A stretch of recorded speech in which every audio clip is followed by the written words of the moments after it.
Today's video is sponsored by friend of the channel, Squarespace. And if you've been on YouTube for long enough, you probably have some idea of what Squarespace is. Basically, you probably think it's a service to build a website, but it's actually way more than that. With Squarespace, you can build every aspect of your online presence. For example, let's say you're new to building websites. You probably already know one of Squarespace's features, that they have these pre-made templates which you can adapt to your own style. But Squarespace also has ready-made search engine optimization or SEO tools, so your website will be easier to find online. Combine that with, say, checkout and payment system, and you've got basically a ready-made web store at your fingertips. Right now, you can go to squarespace.com for a free trial, and when you're ready to launch, go to squarespace.com/EckhartsLadder to save 10% off your first purchase of a website or domain. Again, that's squarespace.com/EckhartsLadder. Thank you very much to Squarespace for sponsoring today's video. Now, on with the content.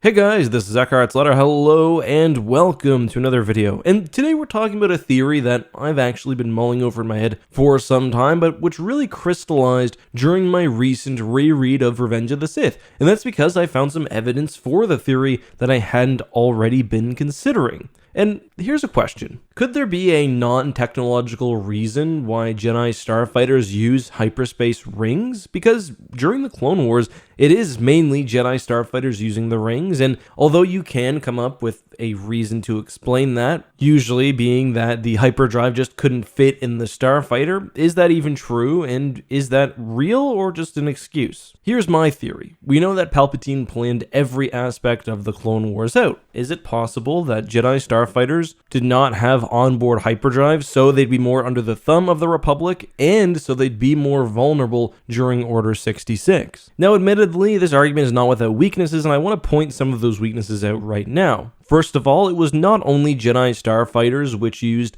hyperdrive wings. We also had, for example, the V-19 Torrent. Also, perhaps a bigger flaw in the argument is that the Delta 7 was produced before the Clone Wars and used a hyperdrive ring. But I don't think that alone tears the idea down. Even at that point, Palpatine was in power, and the Starfighters were produced by Kuat Drive Yard, so it's very possible that Palpatine's influence extended to that point and that he had a hand in modifying designs even before the Clone Wars. Practically, despite arguments to the contrary, I don't really believe that Jedi are best served in a fighter with no hyperdrive. If we're going for peak efficiency, Jedi are often, even during the Clone Wars, operating on their own, going out on solo missions. You want them to be able to jump across the galaxy, to land, to hide their ship, and to move on. The main issue with the hyperdrive ring is not the fact that you've got to find a ring in the first place, it's that it can be very difficult to keep your ring secure. You've got to hide it in space somewhere. If you're going down to the planet's surface, it won't come down to the planet with you, and it'll be thus very, very vulnerable. Of course, if the undefended hyperdrive ring is then destroyed, well, you're SOL, because your ship does not have an onboard drive, and you've got no other way to jump to hyperspace. So the hyperdrive ring itself kind of ties the Jedi into the Republic military structure even more than just requirements of fuel or ammunition would.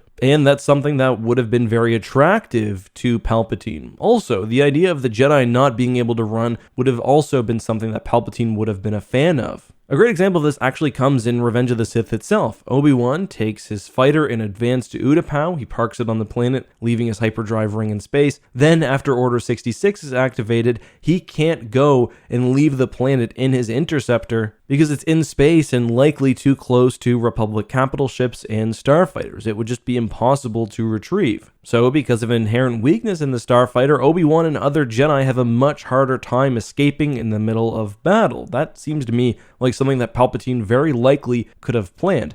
And we actually get a little bit of hint to this in the Revenge of the Sith novelization. Obi-Wan openly questions why his starfighter doesn't have an integrated hyperdrive, given the fact that the technology does exist. The quote is, Obi-Wan took General Grievous's starfighter screaming out of the atmosphere so fast he popped the gravity well and made the jump before the Vigilance could even scramble its fighters. He reverted to real space well beyond the system, kicked the starfighter to a new vector, and jumped again. A few more jumps of random direction and duration left him deep in interstellar space. You know, he said to himself, integral hyperspace capability is rather useful in a starfighter. Why don't we have it yet? There are other hints in the lore as well. We know that the development of the hyperspace rings used for Jedi Starfighters were somewhat secretive, and even more damning, that Delta 7s were actually produced, and Delta 7s were the earlier Jedi Starfighter, with onboard hyperdrives, but all stats related to that and those specifications was kept secret. My guess would be because it was shown that the ships could operate with hyperdrives without any huge downgrade in other performance, and that was hushed up by Palpatine, who wanted the hyperdrive rings to go into effect. He wanted the Jedi less mobile and tied down to a piece of equipment if they were to travel the galaxy. It's also possible that the transport rings had some sort of onboard tracking or other technology, which would have made the Jedi easier to track down than would have been the case with an ordinary starfighter.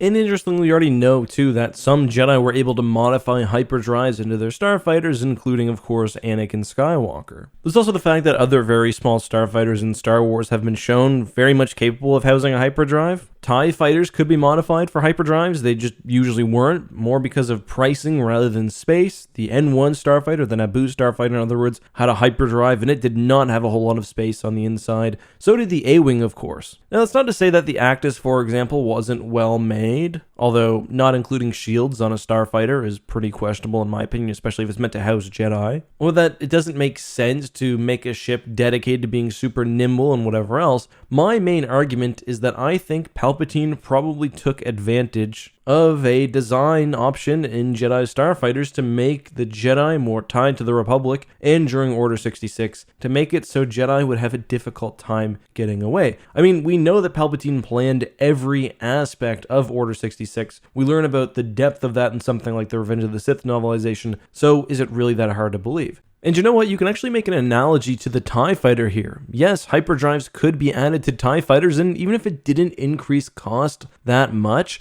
not having a hyperdrive had a psychological benefit for the Empire. It tied individual pilots to their carrier, forcing them to always put it all out on the line lest their ship is destroyed and they're stranded in battle, and also continuing to focus on a sense of greater good over individuality. That being said, though, I still am just calling this a theory. It's certainly not confirmed, just a kind of bit of headcanon that I personally have. Let me know, what do you think? Is there a hole in my theory that I haven't pointed out? I look forward to reading all of your thoughts down in the comments. Till next time, though, guys, have a good one, be safe, and may the Force be with you.